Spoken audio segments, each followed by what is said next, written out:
I saw Tyson go up on his toes and dig in. I just saw Holyfield pull away, and he started jumping up and down. He bit him. He bit him. I heard him yelling at Tyson, "You're disqualified. That's it. You're finished, son. It's over." It's the teams you love, the rivals you hate, and the stories you'll never forget. Told from a different perspective, through the camera lens. Highlighting the artistry of the still photograph, FSN lets the witnesses to history tell the tales and bring the drama in focus. What a great shot. Madman. That told the whole story right there. You know, Madman is perfect. You know, and that's exactly what he became. He was always angry. There was nothing sporting about his events. It was kill the guy. And you can see it just from his face that he's beyond any emotional control at this point. Holyfield, on the other hand, you can see the pain that he's in. On June 29th, 1997, Evander Holyfield put his heavyweight title on the line against Mike Tyson. I think that's probably one of the most exciting sports, a heavyweight championship fight. The first time you ever on a roller coaster, you know the excitement that you get from that? Every fighter's like that with Tyson. Mike was like a volcano, just a boom, just erupting. Evander was more like a tornado that just goes around a while till it gets you.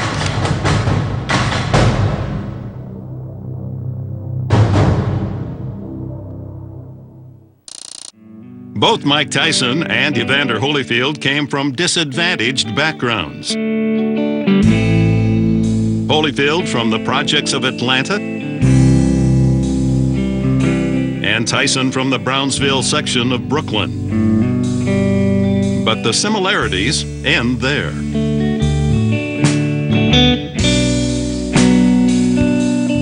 I was always taken care of, always happy.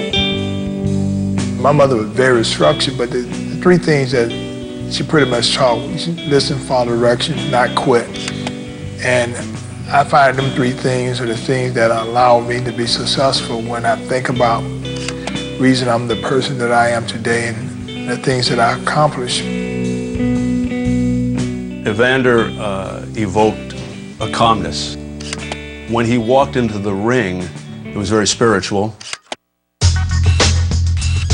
The essence of Tyson was that he was a bully. I mean, even on the street, when you look back at all these yarns he would tell, it was about rolling old ladies. It was, you know, taking unfair advantage of, you know, weaker people. Both men became successful amateur fighters. Their paths crossed for the first time during the 1984 Olympic trials. I noticed that didn't nobody like him, and everybody started telling me he's crazy. But I would talk to him, and I can tell that he one of them type of people that feel that he didn't fit in. A friendship was born out of respect. It was like I understood where you're coming from. Holyfield made the Olympic team, earning bronze in Los Angeles. Tyson was left off the squad and turned pro, where he was an instant star, knocking out his first 19 opponents. Forget the first or second round, it was just within the first minute. He was a phenomenon, the likes of which boxing had either never seen or hadn't seen since a young Joe Louis was on the rise. When that first bell sounded and he came charging at you, it was a terrifying sight. Basically, Mike, like, you know, looks like a bull ready to charge you, you know, where, you know, the bull in the cartoons does their feet and ready to charge. Tyson energized boxing. He committed to every punch and punched with bad intentions, as he liked to put it. He was just a wrecking machine. In less than a year, he took heavyweight titles away from Trevor Berbick, Bone Crusher Smith, and Tony Tucker to unify the heavyweight crown. Then he obliterated the previously undefeated Michael Spinks. You could see he had lost the fight before it even began. He just walked into the ring with the guy who was the biggest fight of his life and just blew him out of there. But with each victory, Tyson's mental balance became more fragile. I come from one dysfunctional life into another. Everything just started happening. The money started coming in, the deceit, the betrayal between everybody. We got so big, I don't think no one could handle that. I think all the changes that he had been through with his management, with his training staff, there wasn't that calming influence that he had had early on. I knew how to fight and I was exciting, but I used to have so many social issues. And it just became ugly. In February of 1990, Tyson underprepared for his bout with Buster Douglas. I didn't take Buster serious in Japan, you know? A 40-1 underdog, Douglas produced a shocking 10th round knockout. Buster killed me. Buster killed me, kicked my butt. For Tyson, it was probably the beginning of the end because not only did Buster Douglas shatter that air of invincibility that he had, but I think it also destroyed a lot of his confidence. Because people thought Mike Tyson was unbeatable, and they were looking for that opponent that could, make the big money fight. Everybody thought it was going to be Evander Holyfield. Holyfield had worked his way through the cruiserweight division and moved up to heavyweight. He challenged Buster Douglas for the title and fared much better than Tyson. He was building up in weight, finding more power, and then he knocked out Buster Douglas. We fought Douglas, and we came up with a good fight plan. 3 rounds, we're going to knock him out. And sure enough, we knocked him out in the 3rd round. Coming up, the two titans finally clash. Nobody was giving Evander Holyfield a chance to win the fight. Well, Holyfield showed right away that he was not going to be pushed around.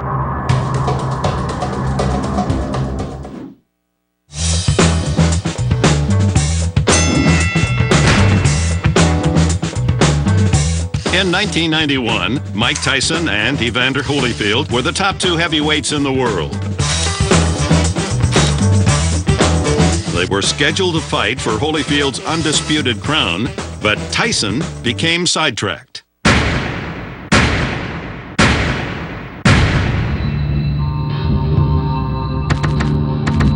It was inevitable that he was going to be a great fighter, and it was inevitable that he wouldn't be able to handle it. When I went to prison, it changed my whole outlook in life. It really fucked me up. My attitude became really ugly and nasty and manipulative, and it was just really, I was an evil person for a moment. I was a really evil person in that place.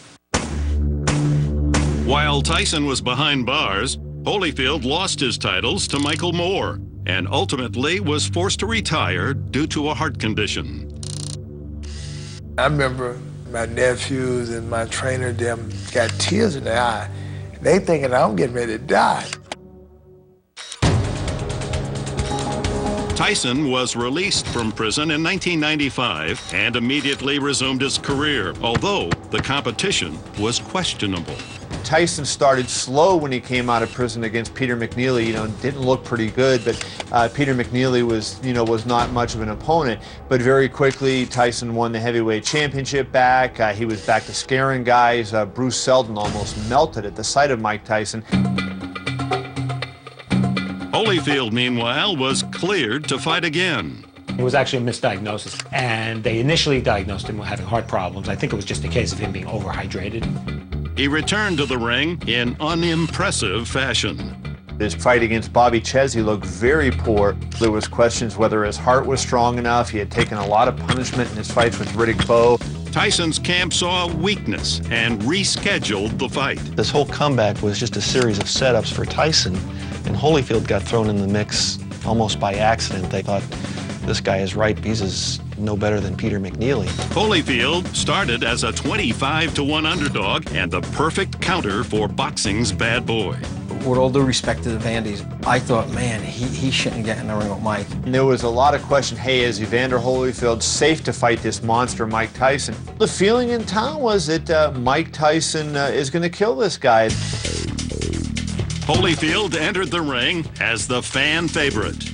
And I think a lot of people really wanted to see Holyfield just wipe the floor with Tyson and just take him out, because by then Tyson had become a very much a villain in the minds of many fight fans. When they came in the ring in the beginning, Holyfield has like a little smirk on his face. You know, he's got that strange smile, and I said, son of a gun, he's confident. He's very confident. The two of them come out, and as was Tyson's habit, he threw a big punch. It landed right on the chin or head of Holyfield. 9 times out of 10 in previous fights, fight's over. Well, Evander just fired back. Everybody else had kind of melted when Tyson came running out of the corner and snarling and throwing those big punches. And instead, Holyfield met his aggression with aggression. And he made Tyson back up, and you're going, whoa. It was brilliant as a tactical fighter against Mike. Completely neutralized. You know, as a photographer, it's kind of like you wait your whole life for a fight like this. I was angry. I was very frustrated. I lost him the first time. I think a lot of people were glad to see Holyfield come out on top in the first fight. Again, because this good versus evil storyline was being played out through the media, and I think fans were buying into it. A rematch was scheduled for the following June. This time, the result wouldn't be a surprise. It was an absolute shocker. Tyson was frustrated, I think, and it just ratcheted up his anger and frustration. Did we just see what we thought we saw? I remember saying on the air, what's going on here?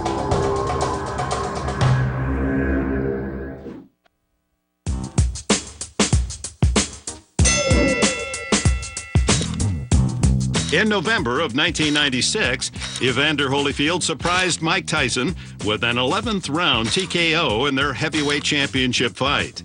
For the rematch, expectations were different. Well, the buzz going into that fight was it just a fluke? Did Tyson get overconfident? Did he take Holyfield for granted? A lot of people simply couldn't believe the first result occurred. People who had really watched that fight said, how could this possibly turn out any different? Because Holyfield had bullied him so convincingly and so dominated him and so punctured this personality of Tyson. For the first 2 rounds, Holyfield kept Tyson at bay. Tyson came out hard, again was frustrated by his inability to land a big shot. Holyfield was aggressive. He came out, he was throwing his jab, he was backing Tyson up. You see Holyfield ducking the punch. So Holyfield was the better boxer and more disciplined, not intimidated by Tyson at all. He was, you know, keeping his distance the first couple of rounds, you know, just making sure that he didn't get in. There was a headbutt in that fight that ended up making a big cut over Tyson's eye. Late in the second round, Tyson complained to the referee, Mills Lane. Mike was getting butted a lot. And then he got this big gash over his eye. And when he got butted like that, I could just see him. It looked like he became enraged. Third round, Tyson, I remember coming out. I said, here it is. It's got to be this round or no round at all. Midway through the third round, Tyson grabbed Holyfield in a clinch. You can see the way Tyson was holding his arms. Well, he's not going to let him go. He's going to do something. I saw Tyson go up on his toes, and I saw him dig in. It was almost like he was eating. I just saw Holyfield pull away, and he started jumping up and down. The only thought that went through my mind was, did Tyson butt him? We had no idea that he bit him. And when he grabbed his ear and he was screaming, I said, oh, God, he bit the poor guy. I'm sitting next to Michael Madden from the Boston Globe. And I turned to Mike and I said, he bit him. He bit him. The bite happened so fast, ringside photographers missed it. Only the overhead camera caught the chump. I put up 2 remote cameras above the ring, wired all the way down to a foot switch, just in case something does happen while I'm switching cameras, which has happened to me a couple of times where I turned and the guy got knocked out. And you could see him going down on the remote camera. It's a different feeling, a different view. You know, what takes place, how it looks ringside. You see everything going on in there. You see the fighters, the spectators. When he was walking back to the corner, you could see the blood pouring down the side of his face. I said, oh, good, I was shooting, photographing it. That was brutal. I didn't think it was that bad. I mean, I've never seen anything like that in my life. There was this, shock, disbelief that did we just see what we thought we saw? The referee, he cautioned Tyson, took a few points away, but the fight continued. Nobody could believe that the referee allowed the fight to go on. I still can't believe that Tyson wasn't disqualified immediately for what he did. Just 30 seconds later, Tyson bit him again. He turned his back, and Tyson just went after him. I don't know what the heck he was going to get at. He was going to push him through the ropes, get him to turn around and fight? I don't know what was on his mind. As shocked as we were the first time, we thought, okay, he evened up the score. He won't do that again. He did it again. I never again expected him to do it the second time, but when he did it in Holyfield, he was screaming like crazy. Holyfield was in the corner sitting down, and Mills Lane was grabbing his ear, saying, you bit his ear. I heard him yelling at Tyson, you're disqualified. And yelling out, don't give me any bull crap or something I heard, screaming. That's it. You're finished, son. It's over. There was no way with Evander Holyfield, the top part of his ear laying on the ring apron, that he could let the fight go on.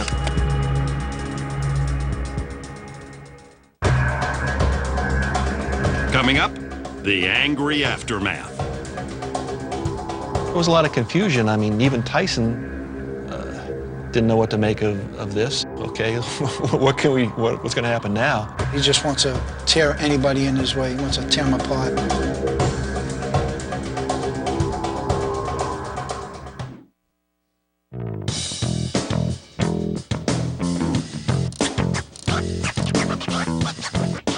After 3 rounds and 2 bites to Evander Holyfield's ears, referee Mills Lane disqualified Mike Tyson. Mike did not go quietly. You can see the look on Tyson's face. I thought he was going to go after Mills Lane, that little poor guy. You don't need a caption for that. It does explain everything.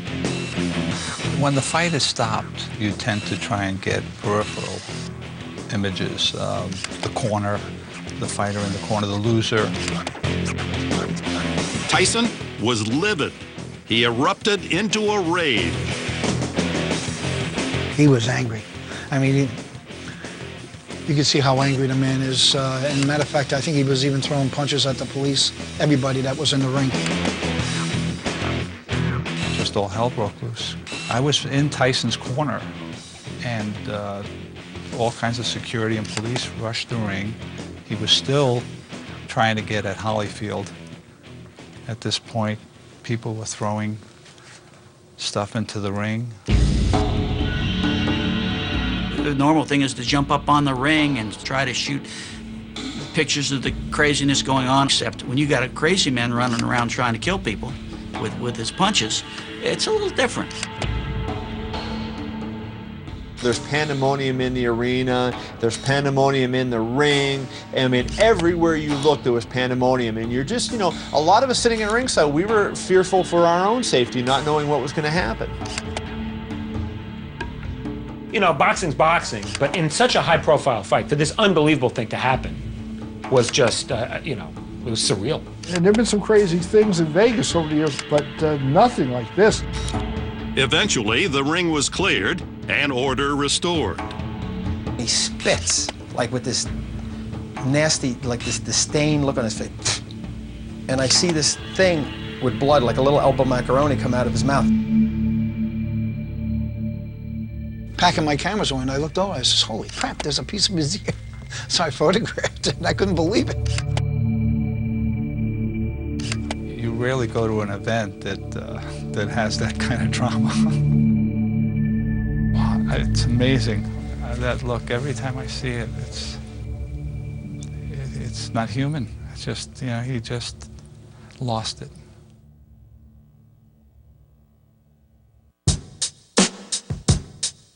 The events of that night forever changed the fortunes of both men. Tyson obviously has never, ever been close to being what he was when he first came into the fight game. I think those fights are going to define Evander Holyfield. No matter what else he did in his career, you know, he was the guy that destroyed forever the myth of Mike Tyson.